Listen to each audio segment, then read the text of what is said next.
बहुत सारे news portals ने और जो खुद को इन्वेस्टिगेटिव जर्नलिज्म का मसीहा मानते हैं उन लोगों ने कहा कि जेन जी प्रोटेस्ट नहीं संभाल पाए इसलिए उनको हटाया गया है। हमें डेटा के अनुसार कार्य करने वाला व्यक्ति चाहिए, ना कि ट्रोलर। बीजेपी की एक सबसे बड़ी कोर है कि भाषा का मर्यादापन। तो एक तो बीजेपी में एक परंपरा है, एक व्यक्ति एक पद। बीजेपी ने इस कोर टीम को बनाने में एक संदेश और दिया है कि जो पार्टी बदल के आए हुए लोग हैं उनको कोर टीम में नहीं रखा जाएगा। विनोद तावड़े फडणवीस के धुर विरोधी रहे, ये मीडिया ही नहीं सारे गलियारों में चर्चा है।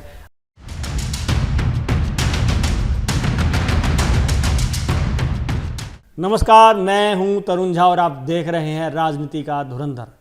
राजनीति के धुरंधर में आज बात बीजेपी में चल रहे घटनाक्रम की, उठापटक की, सियासी घमासान की।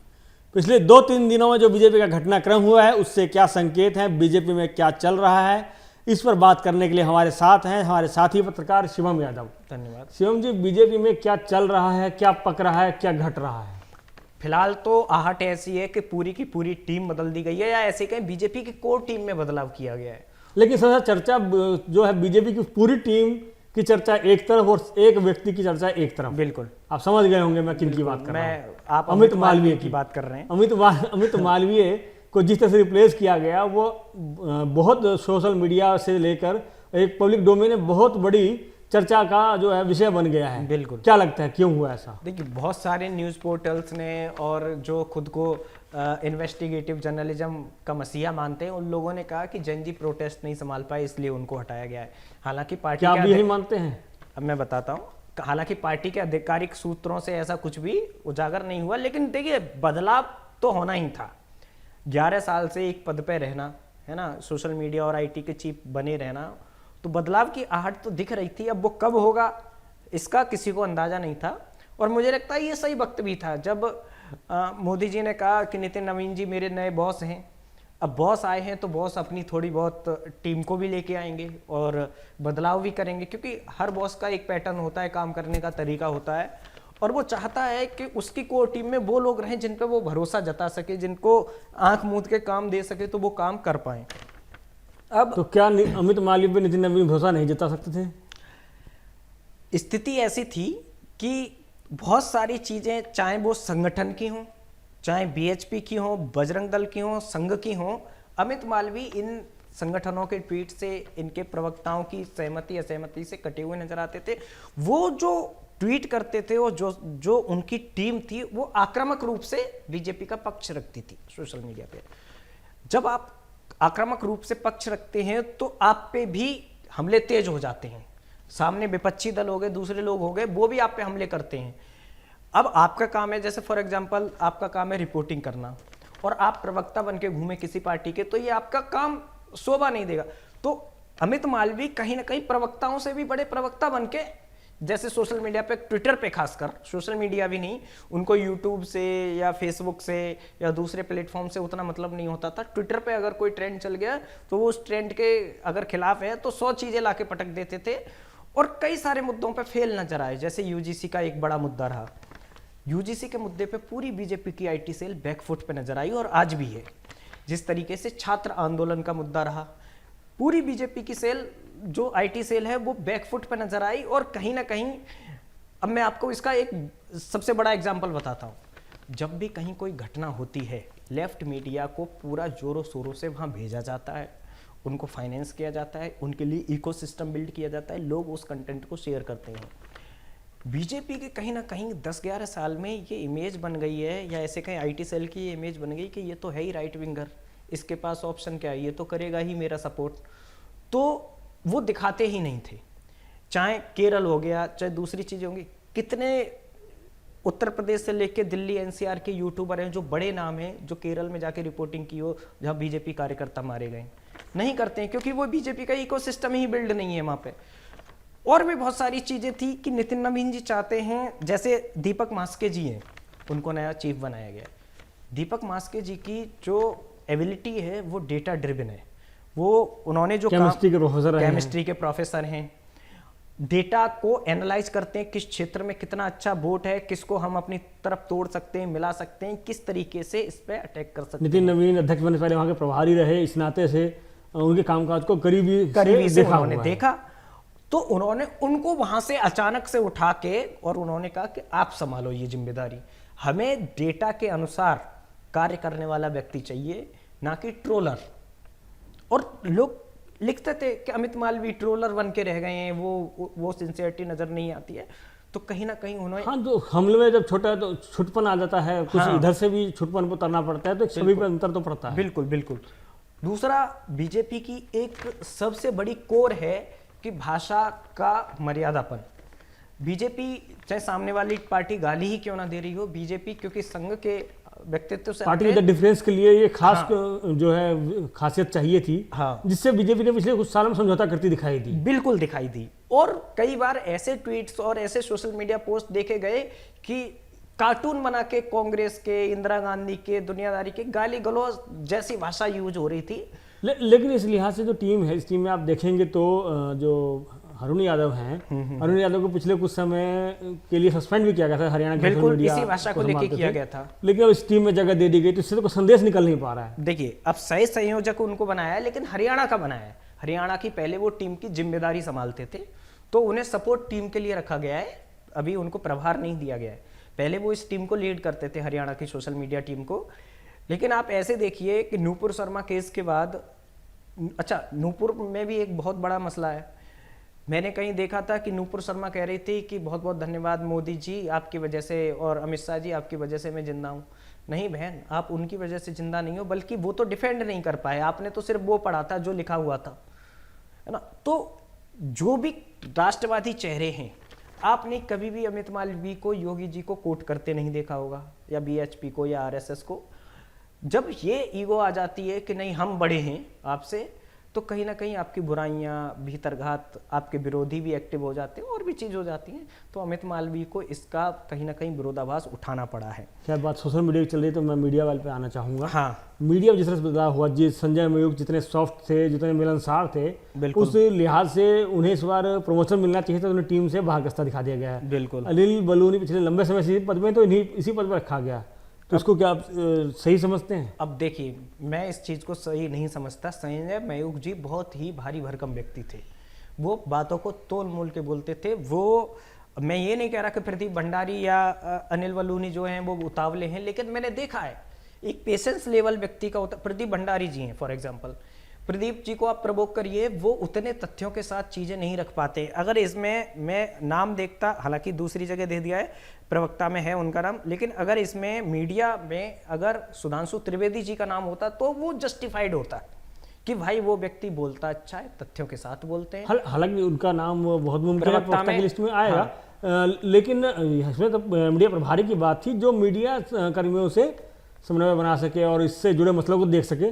तो मुझे लगता है कि इसमें बदलाव होता तो ज़्यादा बेहतर होता, और संजय मयूख जिस तरह से पिछले कुछ समय उन्होंने अपनी जगह बनाई थी, उनको प्रमोशन दिया जाना बेहतर होता। और मीडिया में जो बीजेपी को चाहे गोदी मीडिया बोला गया हो या कुछ भी बोला गया हो, संजय मयूख जी की ही वो पकड़ थी जिसकी वजह से मीडिया बीजेपी की तरफ आकर्षित हुआ। बिल्कुल, बिल्कुल। पैसे तो दोनों तरफ से ऑफर होते हैं, या जहां एंटी बीजेपी गवर्नमेंट है वहां से भी आते हैं पैसे, फिर भी चीजों को कैसे दिखाना है, मीडिया का ये एक बहुत बड़ा रोल होता है। अच्छा, जब ये चीजें हुई हैं, अनिल बलूनी जी को मीडिया संयोजक बना ही दिया गया है। आप इस चीज को ऐसे समझ लीजिए,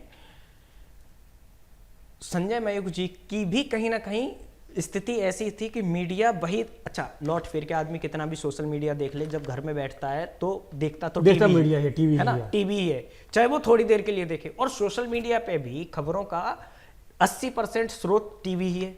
अब टीवी ऐसे समझ लीजिए, वो टीवी पे जो चल रहा है वही कट के सोशल मीडिया पे जा रहा है और व्यक्ति वही देख रहा है। कहीं कोई घटना होती है वो भी मीडिया ही कवर करता है। तो जिस तरीके से मीडिया बैकफुट पे नजर आया है, इसलिए नितिन नवीन जी ये एक मैसेज देना चाहते हैं कि देखिए, जो जो अपना काम अच्छा नहीं कर रहा है या उनको लग रहा है कि इसमें थोड़ा सा और मेहनत की जा सकती थी, उन सभी को उनके पदों से हटाया। हालांकि जो है इसमें स्थिति, इसमें तो संदेश उल्टा निकल रहा है कि अगर संजय मयूख अच्छे तरह से हैंडल कर पा रहे थे तो उन्हें बाहर जाने के बजाय प्रमोशन देना चाहिए था, और बल्कि बेहतर होता है इसमें किसी लिस्ट में आते। अब वो ये उनका मतलब छवि ऐसी बना दी गई ना, मीडिया को नहीं संभाल पाए छात्र आंदोलन में, इसलिए नहीं, मुझे लगता है कि जितना वो सॉफ्टली डील करते थे उसमें कुछ गुंजाइश बनती थी। खैर, और उससे ऊपर आएंगे। तब मोर्चा अध्यक्षों की अगर हम बात करें तो हेमंत जोशी, रूप कुमारी चौधरी, अमरपाल मौर्य, बंसीलाल गुर्जर, शिवेश कुमार राम, एससी मोर्चा। इसमें एक मैं ध्यान दिलाना बासित चाहूंगा, अली। ये जो कोषाध्यक्ष है जिससे हम जो जानना चाह रहे हैं कि बीजेपी में चल क्या रहा है, पीयूष गोयल जैसे हैवीवेट मिनिस्टर को यहाँ कोषाध्यक्ष लाकर बनाया गया। जनरली ऐसा होता नहीं है, जो कोषाध्यक्ष रहता है उसे बाद में मंत्रालय में ले जाया जाता है, बड़े पद पर ले जाता है, बड़े पद से उलट ऐसा लाया नहीं जाता। हालांकि इसमें एक खास बात जरूर है कि इनके पिता वेदप्रकाश गोयल भी कोषाध्यक्ष रहे हैं, अब उसी पद पर ये भी हैं। तो एक तो बीजेपी में एक परंपरा है एक व्यक्ति एक पद। अब आगे क्योंकि कैबिनेट में ही फेरबदल होना है, तो क्या होना चाहिए, इन्हें कैबिनेट से बाहर निकाला जाएगा या दोनों पद इनके लिए नियम से समझौता करके दोनों पद दिए जाएंगे इनको? मुझे लगता है दोनों पद रहेंगे उनके पास। जैसे तरुण चुग जी हैं, अब तरुण चुग जी को भी कोषाध्यक्ष बनाया है इन्होंने, नहीं, तरुण चुग जी को केंद्रीय कोषाध्यक्ष का कार्यालय प्रभारी बनाया है। लेकिन तरुण चुग जी का बीजेपी में एक नियम यह है कि जो मंत्री रहेगा वो संगठन में नहीं होगा, जो सरकार में होगा उसे संगठन में लिया जाता है, संगठन वाले को सरकार में नहीं रखा जाता। हाँ, एक ही पद रहेगा, एक ही पद तो रहेगा। ऐसे में अगर इतने हैवीवेट मिनिस्टर को लाके कोषाध्यक्ष बनाया लेकिन गया, आप ये सोचिए, पीयूष गोयल जी ने जिस तरीके से मंत्रालय संभाला है और इतने बड़े चेहरा है बीजेपी के, उनको अचानक से डिमोशन दे देना, यही सवाल है। हालांकि डिमोशन इसको नहीं कहा जाए, लेकिन ये माना जाना चाहिए कि यहाँ भी उनकी उपयोगिता है। लेकिन क्या दोनों पद पे जो बीजेपी का एक नियम है सब पर लागू हुआ है अभी तक? यहाँ तक कि राजनाथ सिंह और अमित शाह पर भी लागू हुआ है, जेपी नड्डा पर भी लागू हुआ है, क्या इन पर लागू नहीं होगा? अमित शाह जब राष्ट्रीय अध्यक्ष थे तो गृह मंत्री नहीं थे। सूत्र तो ये बता रहे हैं कि इनके लिए हो सकता है नियम तोड़े, लेकिन मुझे लगता नहीं है और मुझे ये भी समझ में नहीं ज्यादा आ रहा है कि आखिर इस बड़े कदम की जरूरत क्या थी। और मैं भी वही कह रहा हूं, क्योंकि और जिस तरह से धर्मेंद्र प्रधान बाहर निकाले गए थे तो उन्हें संगठन में क्यों नहीं भेजा गया? कुछ लोग बता रहे हैं कि सरकार में ले जाया जाएगा, लेकिन बेहतर होता जब सरकार से निकाला ही था और उनकी छवि पर इतना असर पड़ गया था तो उन्हें संगठन में भेज दिया जाता कुछ समय के लिए। बीजेपी ने इस कोर टीम को बनाने में एक संदेश और दिया है कि जो पार्टी बदल के आए हुए लोग हैं उनको कोर टीम में नहीं रखा जाएगा। ऐसे तो बहुत सारे लोग ले लिए गए हैं कोर टीम में। मैं बात कर रहा हूं जैसे आम आदमी पार्टी से जो आए, संदीप पाठक राष्ट्रीय सचिव बनाए गए हैं, अब ऐसे इक्का दुक्का नाम होगा। मनप्रीत बादल उपाध्यक्ष बनाए गए हैं, ऐसे इक्का दुक्का जितने गिनती के नाम हैं उनमें तो इनका नाम आ ही गया। इसलिए मुझे इस कार्यकारिणी से जो लग रहा है, मैं इसे मोटे तौर पर खिचड़ी कार्यकारिणी की संज्ञा देता हूं। मुझे इस कार्यकारिणी से कोई ठोस संदेश देता नहीं दिखाई लग रहा है। मेरे कहने का मतलब ये था, बहुत सारी अटकलें ये लगाई जा रही थी कि अनुराग ठाकुर की वापसी होगी, अनुराग ठाकुर की वापसी होगी, हो सकता है राघव चड्ढा की वापसी हो। नहीं, राघव चड्ढा के लिए तो शुरू से चल रहा है कि उन्हें शिक्षा मंत्रालय दिया जाएगा, शिक्षा मंत्रालय उन्हें सरकार में भेजा जाएगा। और मुझे जिस तरह से इनको पीयूष गोयल को यहाँ भेजा गया है, मुझे लग रहा है पीयूष गोयल का बर्थ खाली कराकर उनके पास जो कॉमर्स का मंत्रालय है वाणिज्य का, वो राघव चड्ढा को दिया जा सकता है। अच्छा, एक चीज और चर्चा कर लेता हूं मैं, लास्ट में 2 मिनट आपसे चाहूंगा। एक बड़ा चेहरा है महाराष्ट्र की राजनीति में, विनोद तावड़े। जब विनोद तावड़े महाराष्ट्र की राजनीति में था तब वो शिवसेना का बीजेपी का गठबंधन बताते हैं ऐसे कि बोरीवली से ही चलता था। आज की स्थिति ऐसी हो गई थी कि जिस तरीके से महाराष्ट्र की राजनीति में सीएम बनना चाहते थे विनोद तावड़े, और वहां से फडणवीस का उदय हुआ, क्योंकि फडणवीस जो है वो गडकरी जी के आदमी थे, तो गडकरी जी के व्यक्ति को सीएम बना गया और विनोद तावड़े को साइडलाइन कर दिया गया, एमपी का टिकट भी नहीं दिया गया उनको। उसके बाद बिहार इलेक्शन आता है, विनोद तावड़े को बिहार इलेक्शन की कमान सौंपी जाती है और बीजेपी बम्पर जीत करती है। विनोद तावड़े फडणवीस के धुर विरोधी रहे, ये मीडिया ही नहीं सारे गलियारों में चर्चा है।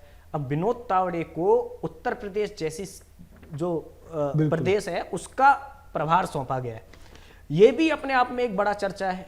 लगातार फडणवीस को भी यहाँ पे आते जाते देखा गया, दिल्ली आ रहे हैं बार बार, बीच में अटकलें उड़ाई जा रही है कि उन्हें केंद्र में लाया जा सकता है, लेकिन उन्होंने साफ इनकार कर दिया कल कि वो केंद्र में नहीं जाएंगे, वो महाराष्ट्र की जनता की सेवा करेंगे। तो विनोद तावड़े को उत्तर प्रदेश का कहीं ना कहीं प्रभार सौंपना, ये अपने आप में एक बड़ी बात है कि भाई एक तरीके से उनका कमबैक हुआ है राजनीति में, खत्म कर दिया गया था बिल्कुल। अगर एमपी का भी टिकट नहीं दे रहे हैं, वहां से उनका आना संगठन में जोरदार वापसी और फिर बने रहना, महासचिव बने रहना। हाँ, जो गिनती के कुछ नाम जो है रिपीट हुए उनमें विनोद तावड़े और सुनील बंसल ही हैं। हाँ, सुनील बंसल और विनोद तावड़े, तरुण चुग भी महासचिव पर रिपीट नहीं हुए। बिल्कुल, ये बिल्कुल सच बात है।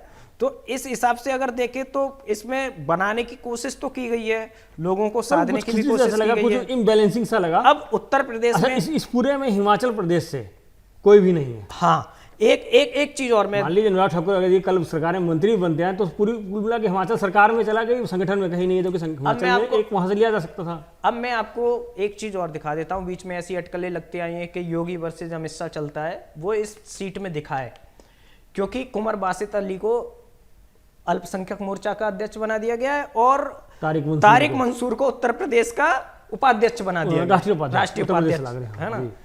अब तारिक मंसूर को इतना बड़ा पद देना राष्ट्रीय उपाध्यक्ष का, आप समझ लीजिए कहीं ना कहीं योगी जी के लिए भी चीजें, मतलब इसमें टिकट बंटवारे से लेके दूसरी चीजों में कहीं ना कहीं कॉन्फ्लिक्ट ऑफ इंटरेस्ट साबित होगा। तो इंटरेस्ट से अलग मैं एक बात मैं पूछना चाहता हूँ, क्या योगी जी के लिए फायदेमंद है नुकसानदेह? अगर मान लिया पसमानदा का कुछ % वोट खींच के ला पाए तो इससे तो योगी जी को फायदा होगा? नहीं मिलेगा, योगी जी को नहीं मिलेगा। पसमानदा मुस्लिम किसी सेकुलर को या थोड़ा नॉर्मल छवि वाले व्यक्ति को दे सकते हैं, ज्यादातर जो होते हैं वो कट्टर होते हैं और योगी जी को वोट नहीं मिलेगा।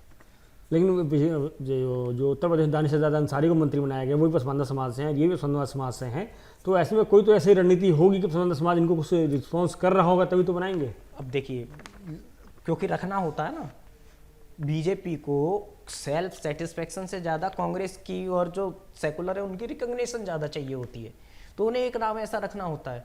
तो ये 2 नाम रख के सारे समीकरण साधने की कोशिश की गई है। और इस लिस्ट से कोई ऐसा कोई खास मैसेज आप डिकोड कर पा रहे हो? देखिए, इसमें सिर्फ इतना ही है कि सोशल मीडिया पे अब डेटा ड्रिवन काम होगा, सिर्फ बार पलटवार से काम नहीं चलेगा। इस पूरी लिस्ट का मैसेज ये दिया गया है। बाकी जितने भी लोग हैं, अब जो नॉर्थ ईस्ट हैं, विप्लव कुमार देव त्रिपुरा और स्मृति जी हो गई, ये सारे नाम उसकी चर्चा पहले से थी। हाँ, पहले तो कुल मिलाकर हमारे साथी शिवम यादव जो पूरे लिस्ट से जो मैसेज डिकोड कर पा रहे हैं बीजेपी में क्या चल रहा है, इसके जवाब में जो बता पा रहे हैं कि अब जो है बीजेपी डाटा ड्रीवन पॉलिटिक्स की तरफ आगे बढ़ेगी। जिस तरह से पिछले कुछ समय से आरोप प्रत्यारोप, जो ट्रोलिंग, जिसको सोशल मीडिया की भाषा में ट्रोलिंग कहा जाता है, उस दिशा में बढ़ रही थी, उसके मुकाबले अब जैन जी को कैसे हैंडल किया जाए, तमाम मुद्दों पर कैसे एड्रेस किया जाए, इस सब का कोर जो बीजेपी का अस्त्र रहेगा, शस्त्र रहेगा, वो रहेगा डाटा। तो डाटा के भरोसे इस लड़ाई को लड़ा जाएगा और इसी डाटा को एनालाइज करते हुए आपको बताएंगे। हमने फिलहाल आपको बताया बीजेपी में क्या चल रहा है और अगले कुछ दिनों घटनाक्रम में 22 तारीख को बीजेपी की बैठक रहेगी, उस बैठक से क्या संदेश निकलेगा, और उसके बाद बताया जा रहा है कि इस महीने के अंत तक मंत्रिमंडल में फेरबदल होगा। इससे लगातार हमारे सूत्र क्या बता रहे हैं, क्या उनसे संकेत आ रहे हैं, इस सबको एनालाइज करते हुए आपको बताएंगे कि बीजेपी में इस वक्त क्या चल रहा है। अभी के लिए इतना ही, बाकी के लिए देखते रहिए आप हमारा कार्यक्रम राजनीति के धुरंधर। तब तक के लिए धन्यवाद।